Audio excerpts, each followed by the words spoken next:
Sorry, I leave my glasses because I have the light. Look at you. You look amazing. Wow.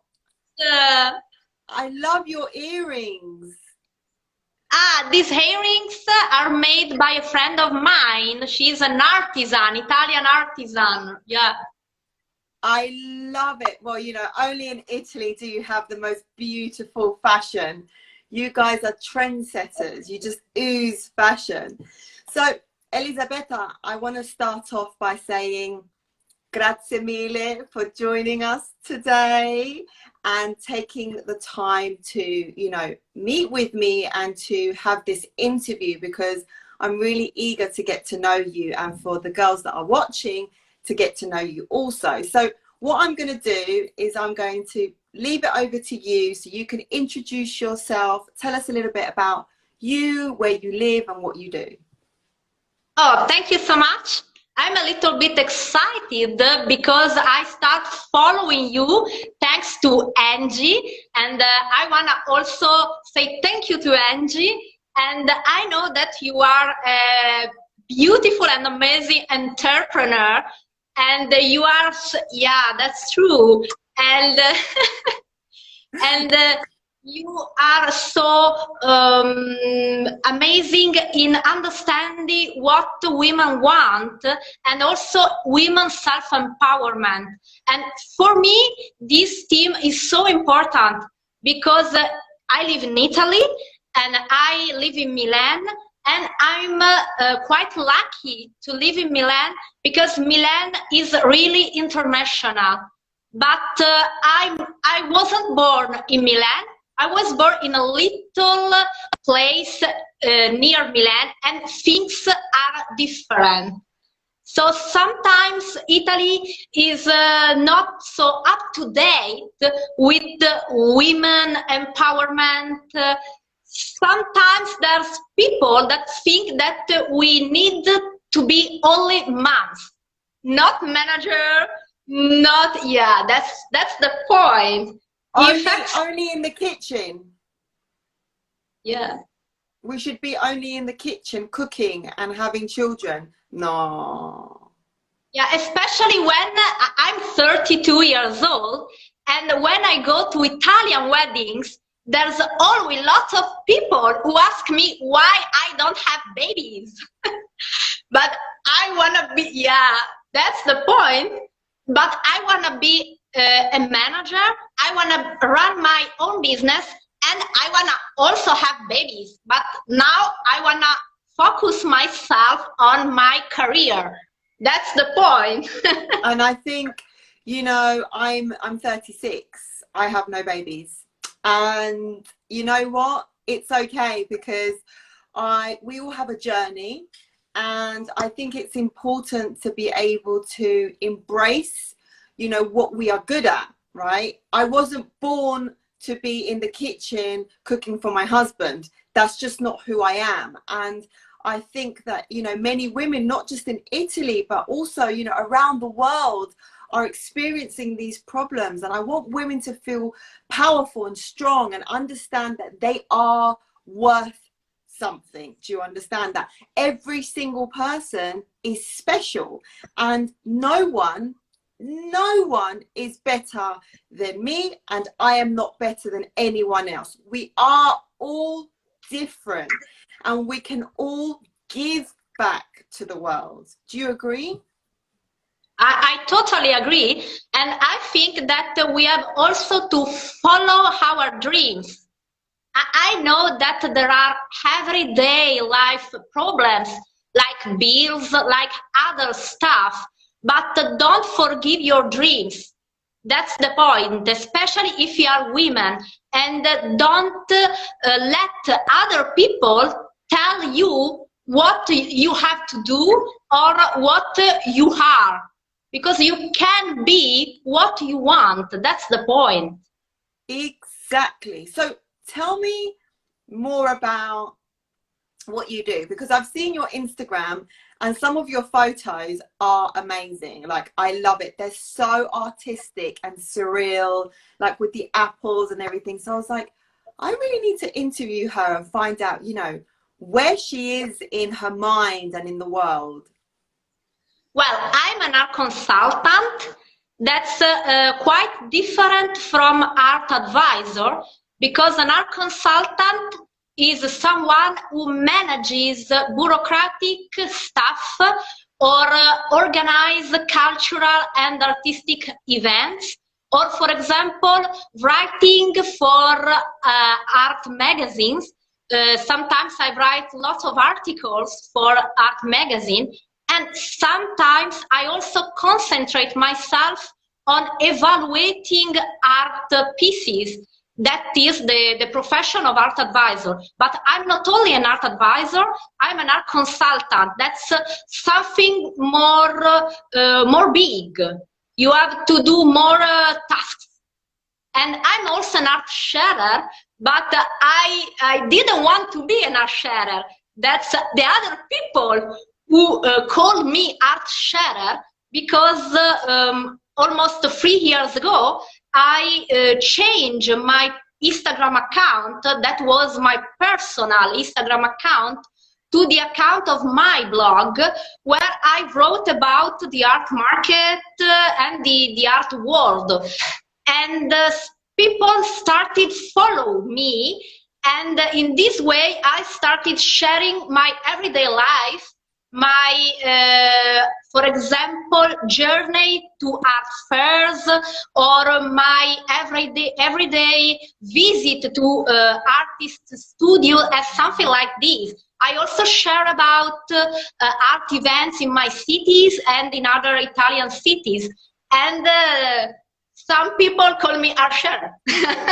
Amazing. And how wonderful that, you know, you took the courage to just change the symbolism of, you know, you had this personal Instagram account and then you just gave it a twist and you turned it into some sort of blogging about art, about, you know, what it is that you do, and you created something special, because then you started realizing, hold on, people are interested in what I've got to say. You know, people are clicking on, you know, my posts, and they're commenting and they're sharing with me, and you would never have known that had you not taken the courage and the confidence in you to say, right, okay, let's change this around. Let me give back, right? And let me share my knowledge and entertain others, which is really interesting and amazing that you did do that. Now, Elisabetta, obviously, you know, us as humans, I'm not going to say women, I mean us as humans, because it happens to every,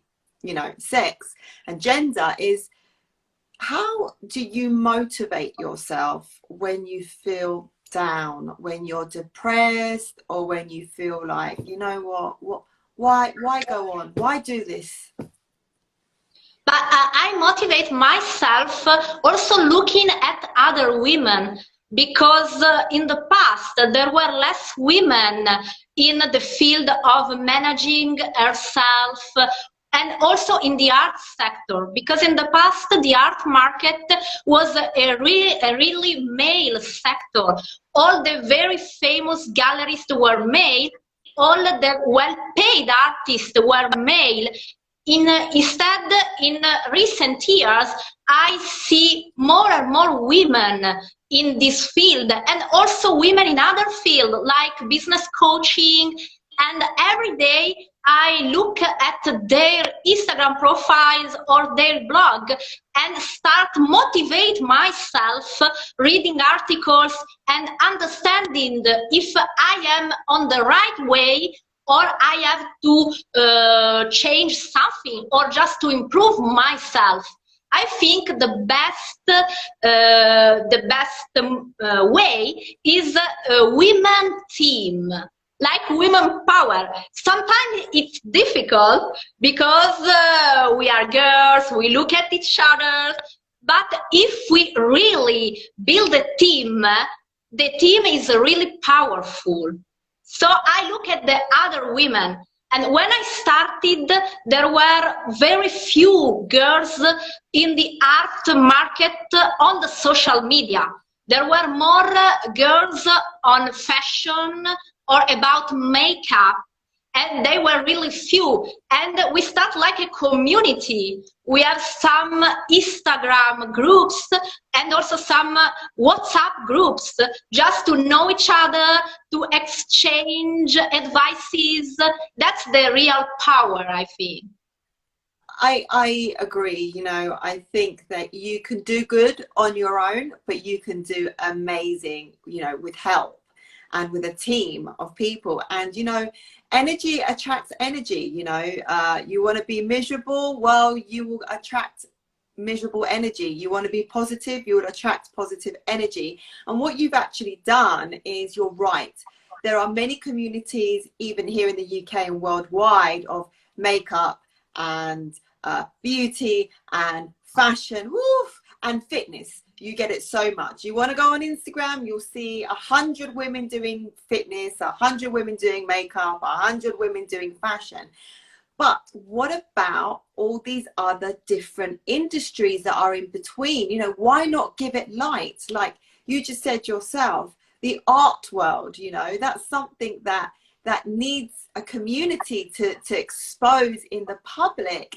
And you've done that. So you are a girl boss, you know, you are exactly what self-made girl boss is all about. So you have people that you interact with and you talk about art. Yeah, because also it's quite difficult. Also, I think it's important, speaking about art on the social media, also to reach young people, because sometimes people are afraid to enter in an art gallery because there aren't the prices.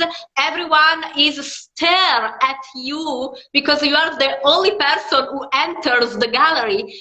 And instead, if you start talking about art also in a more popular way, for example, you have said about my photos, and yes, I mix some, how can I say, glamour and some art, because in this way I can reach more people and also tell more people about the next art event.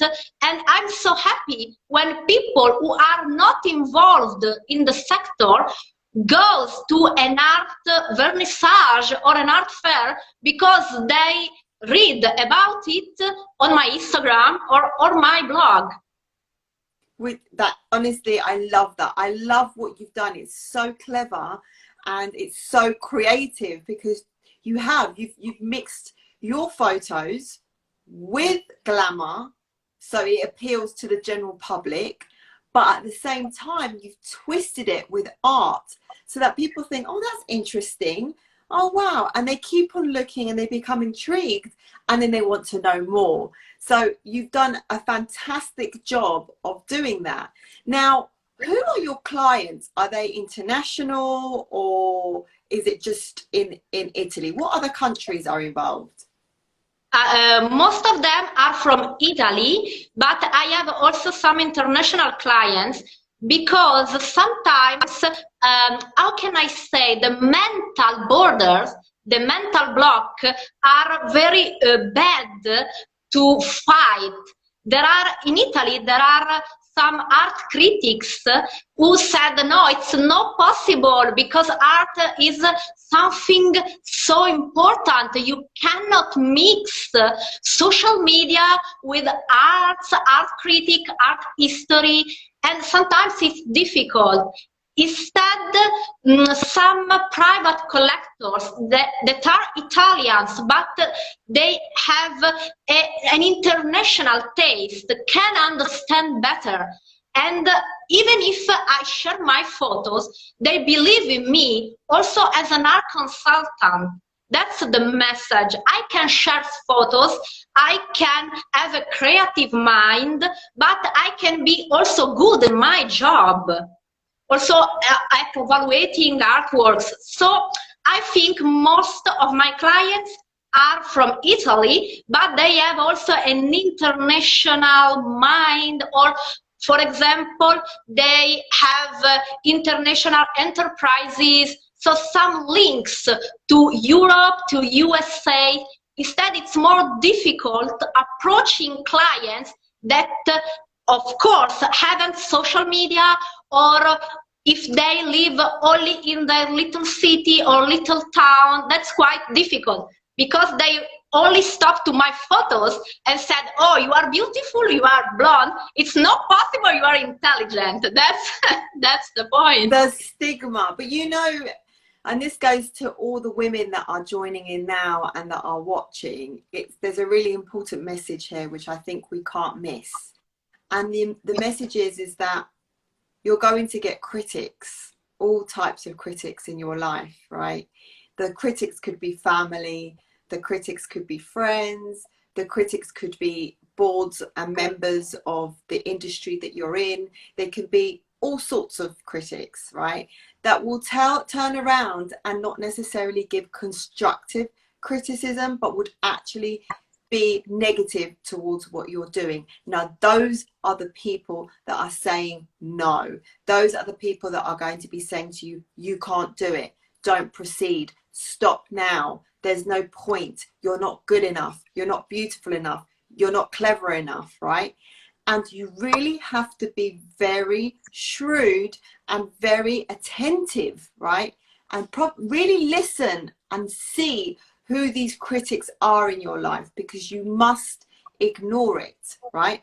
Look, at the end of the day, sometimes, you know, we get constructive criticism. That's absolutely fine. But when someone is saying to you that you can't do it and that you shouldn't be dreaming what you're dreaming and that you're not good enough, that's when you have to do it the most. That's when you have to prove and show that you can. And how do you do that? You do that by self-investment. What's self-investment? Reading, studying, posting, doing, like in your case, this beautiful artwork photography that you do. You carry on posting, you carry on showing the world, because no one can stop you, Elisabetta. No one can stop your voice. No one can stop your spirit and your soul that was given by God. No one can stop that. That's your gift and no one can take that away.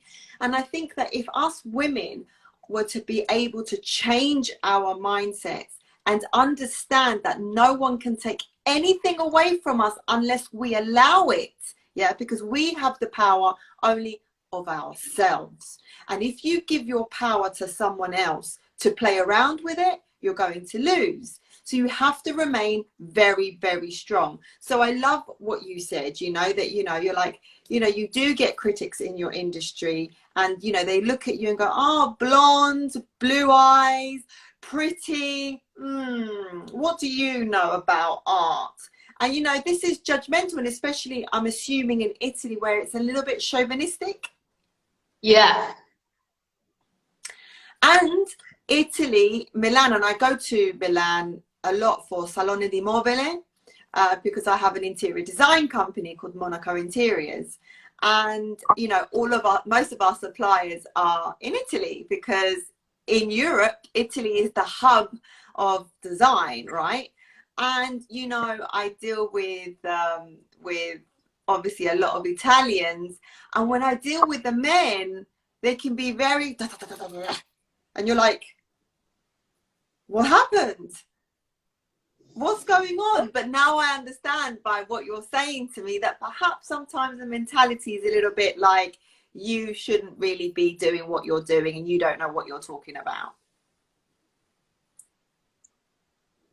At some point, I was not so glamour as a fashion industry or fashion influencer, and not so interesting or so adapted to art market. That was the point. And but I didn't listen to critics and start to go on my way, and here I am. Exactly, here you are. So tell me, what are your plans for the future? Where do you want to take this? What do you want to create? What do you see in 5 years' time? Well, that's a good point. I don't know, but I for sure wanna develop my brand, because Art Nomad Milan is a brand. I have deposited it on Chamber of Commerce, Milan Chamber of Commerce, and I wanna put my effort on constructing my brand reputation. Also, as an art sharer, because I hope that this, how can I say, profession will be more developed in the next future, also in Italy, as this job is in USA or in UK, and also construct my reputation as an art consultant.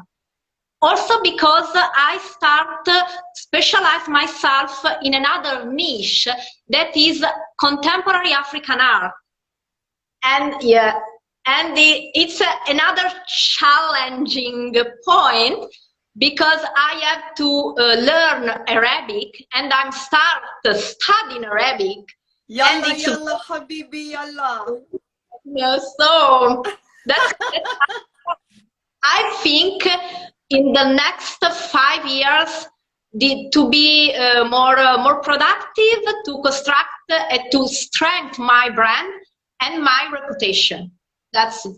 And I don't know, maybe other project, because really with social media and social media platform, you can connect with people and you can discover new projects almost every day. So you not know what we're gonna be tomorrow. No. So it's amazing. Every day. It's wonderful. So, Elisabetta, where did you learn your English? I hope that my English is not so bad. But, oh, thank you. But I studied it at university. So. And who did you practice with? Oh, but almost, I think, okay, I'm 32, so almost 10 years ago. And sometimes I practice my English because I have some international clients, and especially for contemporary African art, some French clients, or also some African clients, especially North Africa, and also USA. So sometimes I have to speak in English. But if I look at the Italian situation, English is not so common. So I make some effort to speak in English because I start thinking about the grammar, about, okay, how and what can I say and how can I say it? So it's quite challenging. It's challenging, but it's good. And you know, there are many women that don't have the confidence to speak, you know, in English, and they stop themselves from creating again a business or developing more of a talent in a particular field, because they feel that their language is going to be able to stop them. And you are a prime example that you're saying, look, English isn't really used in Italy, okay, but it is used for some of my international clients. And I did study Italian 10 years ago, but I have to make sure that I keep, you know, speaking English so that you can open your horizon. Yeah. And that's so important. But for women there, would you tell them, you know, if you can speak English, practice it and do it, just go for it.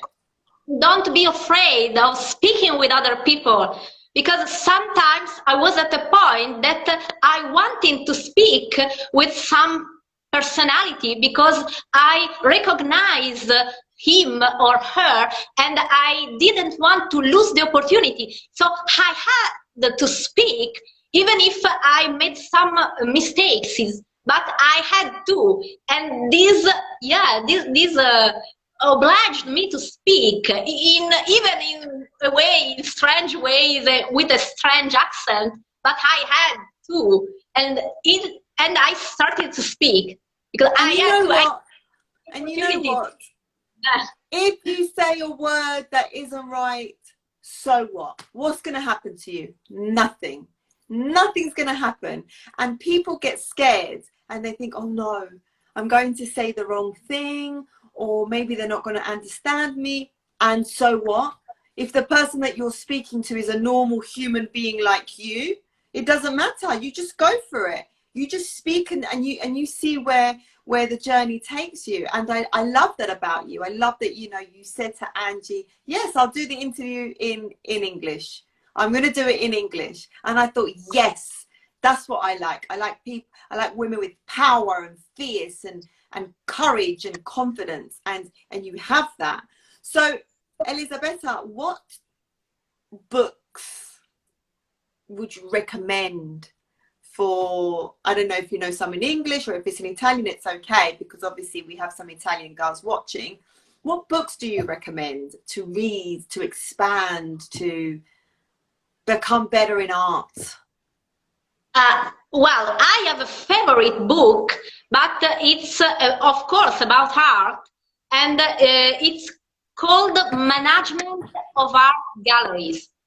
I don't have an art gallery, of course, but yes. I think you don't have one yet.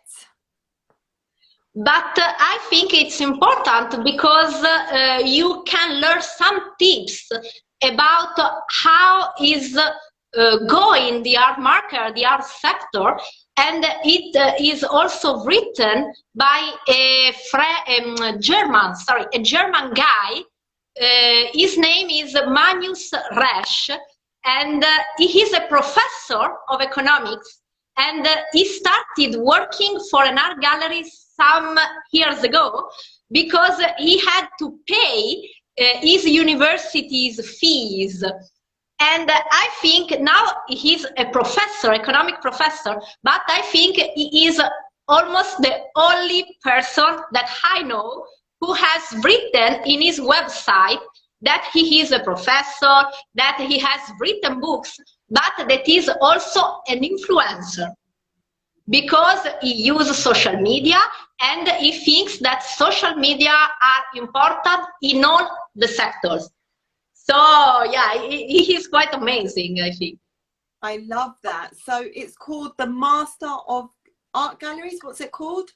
Management of Art Galleries. By Magnus Resch. Magnus Resch. Okay, interesting. By Python. I think you know that whatever industry, whoever's watching right now, whatever your industry is, and I say this all the time, it's important to educate yourself, right? Because knowledge is power. The more you know, the more you understand, the more confidence it will give you. And with confidence, you know, it really is a weapon in order to be able to proceed forwards. So read, understand your industry, understand your, you know, who your market is, you know, who are the people that are going to be interested in your product or in your service, and really learn it inside out so that you can give that product or sell that product rather, or service much more rapidly and swiftly. Because remember that, again, one of the ingredients is to being successful is to give, right? To give your knowledge, to give your service, to give the product that you make, whatever it may be. It's important that you give it from the heart, right? And then obviously you get paid for it and you get, you know, noticed for that. So love that. This is a question. You need to have a strong base, because if you have a strong base, as you said, you can start also using social media. You can go and you can do your personal publicity, whatever you want, but you need a strong base. You have to know your sector, and after you can use every way you want. Exactly. And then if you know your sector and you know your industry and you're confident in it, when you get the critics, you're stronger. Yeah. So extremely important. Elisabetta, this takes me on to my next question. It's a question that I ask all the women, and that is, if you had a magic wand or a superpower and you could change one thing in the world, what would it be and why? I think I would like to change the mentality. As I said before, to fight against the mental borders, because in our everyday life, also watching on TV, not now, because of course every TV are speaking about COVID and the pandemic. But before we start watching at the borders, at the walls under construction, US, not USA. But I think, as I said before, that mental blocks are bad than material borders, because you cannot bring a hammer and destroy them. It's very, very difficult, because it's something that is inside some people, and you have to have time to fight against them. So if I had one, I wanna people look at me and look at other women without mental frontier, like touch them and okay, the mental things are stopped. So look at me, tell me, and that's the point. That's beautiful. I just see here a comment someone wrote.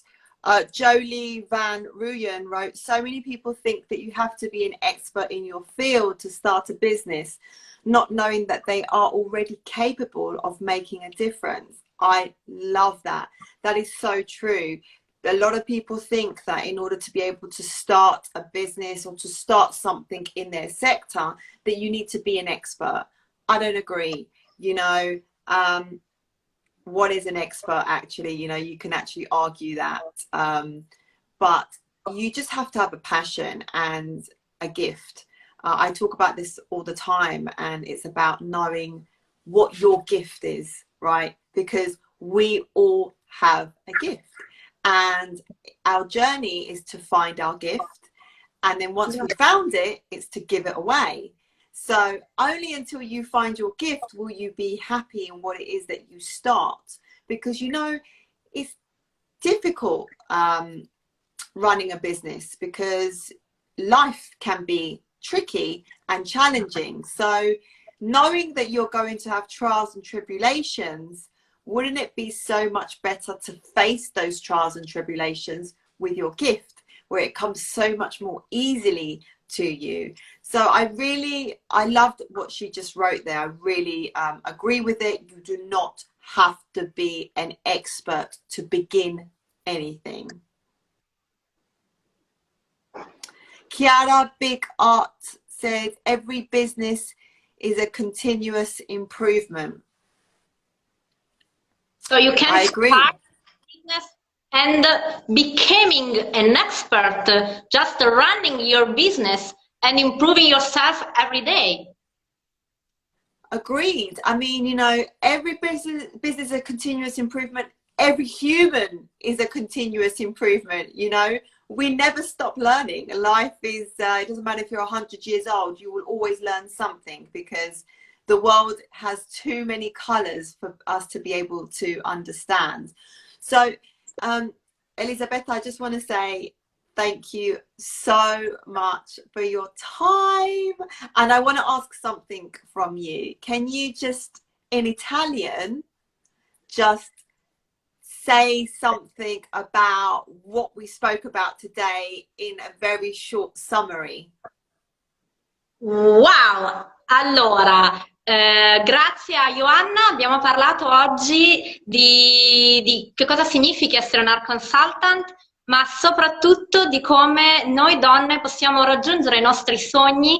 Basta solo credere in noi stesse e magari iniziare la nostra attività o credere nella nostra attività, e piano piano miglioreremo senza stare ad ascoltare le critiche che non sono costruttive, ma sono critiche che ci dicono semplicemente che non possiamo farcela, ma credendo in noi stesse e migliorandoci giorno dopo giorno. Ah, bravo, mi piace molto l'italiano perché è molto similare all'espagnolo, no? Ma Sì. differenzias. Thank you so much, Elisabetta. Keep in touch, keep strong, keep fierce, keep with those gorgeous pictures of yourself and that artistic form. I absolutely love it. And hopefully, piano piano, we can start changing the mentality of the women, of the men and the women in Italy. So Big bacio. Thank you so much, Joanna. Thank you. Really, I'm very, very happy to have spoken with you. And thank you, Angie, also. Goodbye. Take care. Bye bye.